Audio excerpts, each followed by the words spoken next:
L'adoration, c'est une réponse de nature à nature. Je vous avais expliqué ça quand je suis arrivé ici. L'adoration, ce n'est pas dire à Dieu qu'il est. L'adoration, c'est être tel qu'il est. C'est révéler sa nature pour qu'il se voie en face. Dieu est adoré quand il se voit en toi, pas parce que tu lui dis qui il est. Si toi, tu n'es pas ce qu'il est pendant que tu es censé être son image, tout ce que tu lui dis comme adoration est faussé.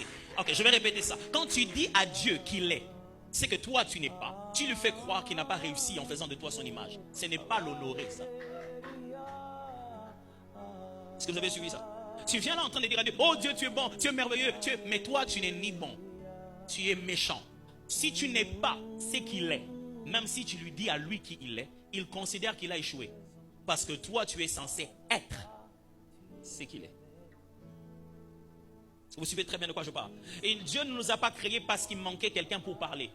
Et puis, entre nous soit dit, nous sommes des faux parleurs qui n'ont jamais rien vu de ce qu'ils disent. S'il y a des gens qui doivent décrire ce qu'ils ont vu, les anges auraient pu le faire. Mais la beauté de tout ça, ce n'est pas que nous disions à Dieu qu'il est sans l'avoir vu. Mais c'est que nous nous comportions exactement tel qu'il est sans l'avoir vu. Avez-vous déjà rencontré un enfant dont le père a nié la paternité?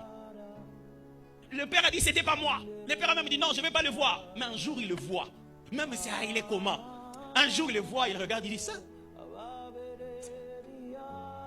Cette sensation de fierté de s'être reproduit, la provocation de cette sensation, c'est ce qu'on appelle l'adoration. Est-ce que vous avez suivi?